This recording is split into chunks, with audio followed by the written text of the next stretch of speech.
Sir Trump ప్రమాణ స్వీకారం చేసినప్పటి నుంచి కూడా చాలా ఆయన సెన్సేషనల్ గానే వార్తల్లో నిలుస్తున్నారు. ఏంటంటే ఆయన తీసుకునే నిర్ణయాలు చాలా కఠినంగా ఉన్నాయి సార్.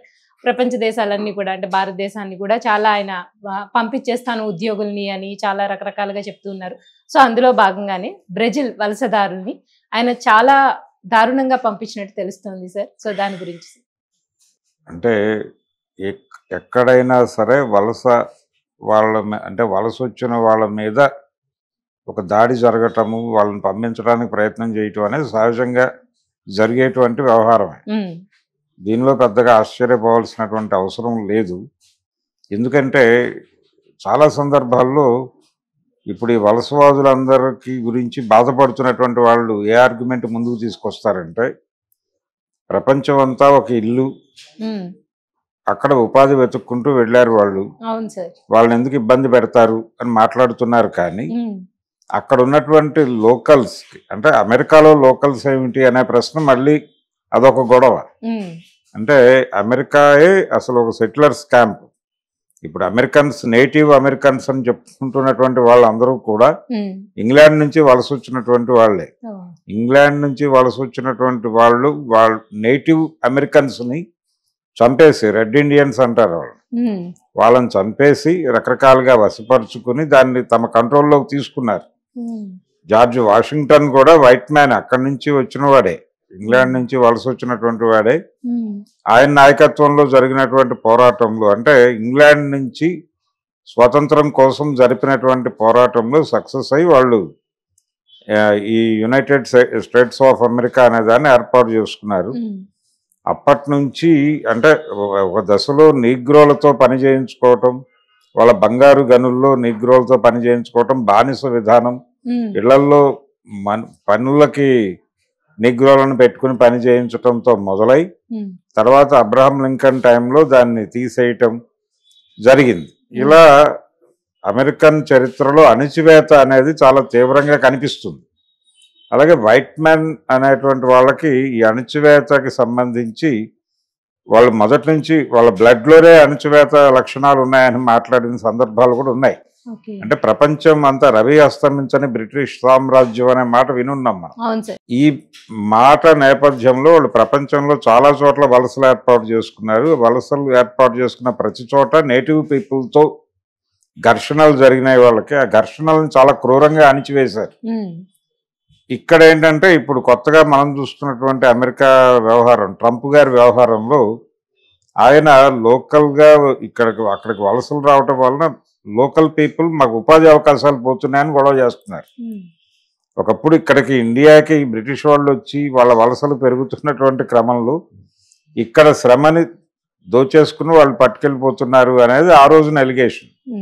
ఈ రోజున ఎలిగేషన్ ఏంటంటే ప్రపంచంలో అందరికీ అది కాలనీగా మారిపోయింది, ప్రతి ఒక్కళ్ళు అక్కడికి పోతున్నారు.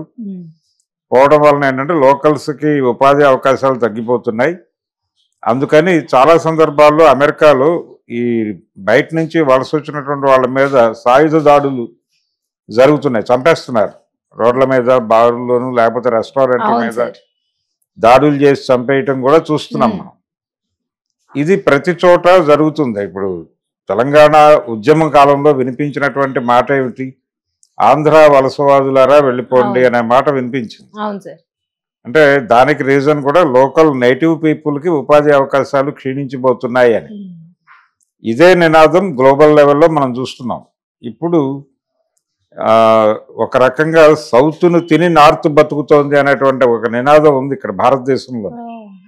అంటే దక్షిణ భారతంలో ఉన్నటువంటి రాష్ట్రాల్లో, ఆంధ్రప్రదేశ్లో కానీ, తెలంగాణలో కానీ, లేకపోతే కర్ణాటకలో కానివ్వండి, తమిళనాడు, కేరళలో కూడా నార్త్ నుంచి వలస వస్తున్నటువంటి వాళ్ళు, పర్టికులర్గా బీహార్, బెంగాల్ ఈ రాష్ట్రాల నుంచి వలస వస్తున్న వాళ్ళు, మధ్యప్రదేశ్ నుంచి వలస వస్తున్న వాళ్ళ సంఖ్య గణనీయంగా ఉంటుంది.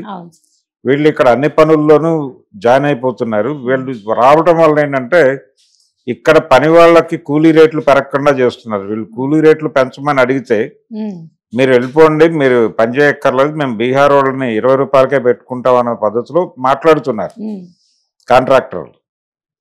దాంతో కూలీ రేట్లు పెరగటం లేదు ఈ వలసల వలన అనేది ఒక గొడవ ఉంది. శ్రామిక వర్గంలో ఒక ఘర్షణ మొదలైంది. వాళ్ళు డిమాండ్ రూపంలోకి ఆందోళనల రూపంలోకి వెడుతోంది. అది ఓకే సార్. వెడితే ఈ బయట రాష్ట్రాల నుంచి ఇక్కడికి వస్తున్న వాళ్ళ మీద దాడులు జరిగిన ఆశ్చర్యం లేదు. దాదాపు ఇలాంటి పరిస్థితి అమెరికాలో నడుస్తూ ఉండటంతో కొంత దాన్ని ఆ వ్యతిరేకతని మేనేజ్ చేయటానికి వీళ్ళు H1 వీసాలు రకరకాల పేర్లతో అవును సార్.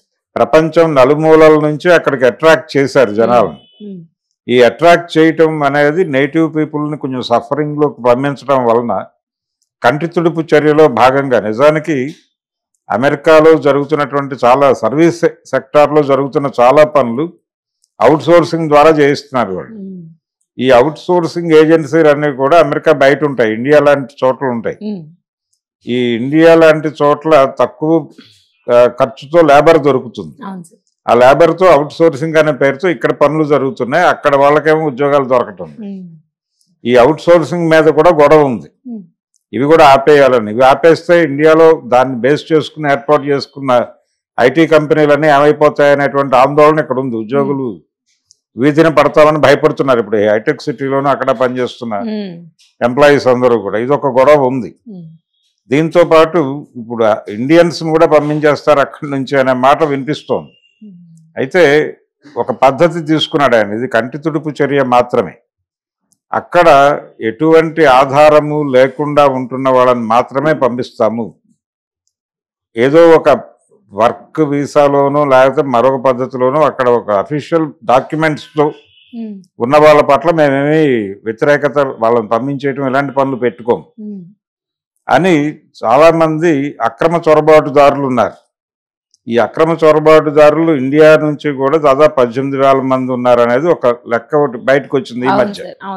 అక్కడ వరకు పంపించేసి మిగిలిన వాళ్ళని వాళ్ళు అకామిడేట్ చేసే మూడ్లో ఉన్నారు.